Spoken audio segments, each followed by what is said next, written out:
The soldier who came home. I stood in front of the mirror, hands trembling as I fixed the last strand of hair into place. 10 years. 10 long years since I last saw him. My husband, the man I had waited for through storms, silence, and sleepless nights. The clock ticked endlessly as I rehearsed what I'd say when he walked through that door. Welcome home. 2 simple words I'd been holding inside my heart for a decade. When I finally heard the sound of the front door unlocking, my heart nearly burst. I wanted it to be perfect, the kind of reunion people wrote about, one that made the waiting worth it. I hid behind the wall, smiling through tears, ready to jump out and surprise him. But when the man stepped inside, my breath froze. He wore the same uniform, carried the same duffel bag, but the face, that face, was not my husband's. Before I could think, fear took over. I grabbed the nearest thing, a heavy iron skillet, and struck him across the head. He fell with a groan, the bag slipping from his hand. "Who are you?" I shouted, shaking, heart racing. The man slowly looked up, pain flickering in his eyes. "Ma'am, please. I'm Daniel. I served with your husband." My body went cold. "Where is he? Where's Michael?" Daniel's lips trembled as he pulled a folded paper from his jacket. An official letter, sealed with the insignia of the U.S. Army. "I'm sorry. He didn't make it. He wanted me to bring this to you."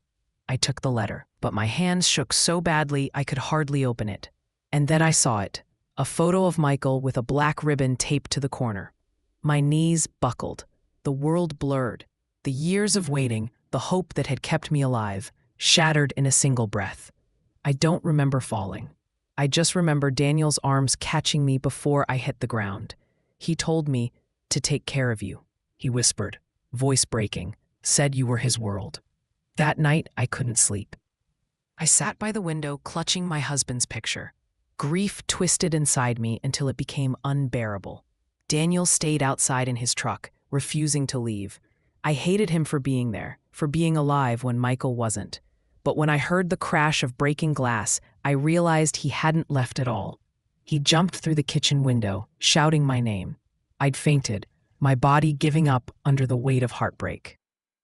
He carried me to the bathroom and splashed cold water on my face until I woke. His hands trembled as he whispered, "Don't ever scare me like that again." For days after, Daniel stayed close, fixing the things around the house, cooking simple meals, quietly keeping me company. I tried to push him away, but loneliness is a powerful force. One evening, when I came downstairs, I froze. Daniel was standing in the living room wearing Michael's old sweater. One I could never bring myself to throw away. He looked almost like him. Not the same, but close enough to stir something deep inside me. I walked up behind him, tears blurring my vision, and rested my head on his shoulder. "You shouldn't wear that," I whispered. "I'm sorry," he said softly. "I didn't mean to upset you." But I didn't move away.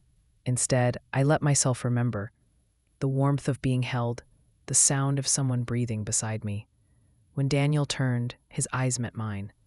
There was no pity there, only quiet understanding. And when he touched my face, I didn't pull back. We kissed gently, hesitantly. 2 souls lost in the same grief, finding something like life again. Days turned into weeks. We laughed again.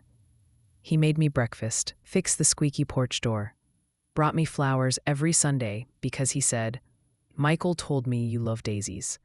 For the first time in years, I felt something bloom inside me. Hope. But one morning, I found him standing by the window, dressed once again in his uniform. His bag was packed. "Where are you going?" I asked, my heart dropping. He smiled sadly. "There's a mission. They called me back." "No," I said, stepping in front of the door. "You can't leave, not now." He looked at me with a softness that broke me all over again. I promised him I'd take care of you, but I also promised I'd serve until the end. Tears blurred my vision. "Please, Daniel, haven't we both lost enough?" He hesitated, and then, slowly, he reached into his pocket and took out something small. My wedding ring, the one I'd stopped wearing after the funeral. He took my hand, slipped it on, and whispered, "Then let me come back home to you this time." I pressed my forehead against his. crying silently. "I'll wait," I said. He smiled. "I know you will." And then he was gone. Weeks passed without word. Every night, I lit a candle by the window, the way I had for 10 years. Every morning, I checked the mail, praying not to find another folded letter. And one evening, when I least expected it, I heard the sound of boots on the porch. I ran to the door, my heart pounding, and there he was, Daniel, bruised, exhausted, but alive. He dropped his bag, opened his arms, and whispered, "I told you I'd come back." This time, I didn't hide. I didn't doubt. I just ran to him. And as he held me close, I realized love doesn't always look the same as it once did. Sometimes it's reborn from loss, built from the pieces of what remains. We stood there for a long time, wrapped in the quiet glow of the porch light, two souls who had both found their way home.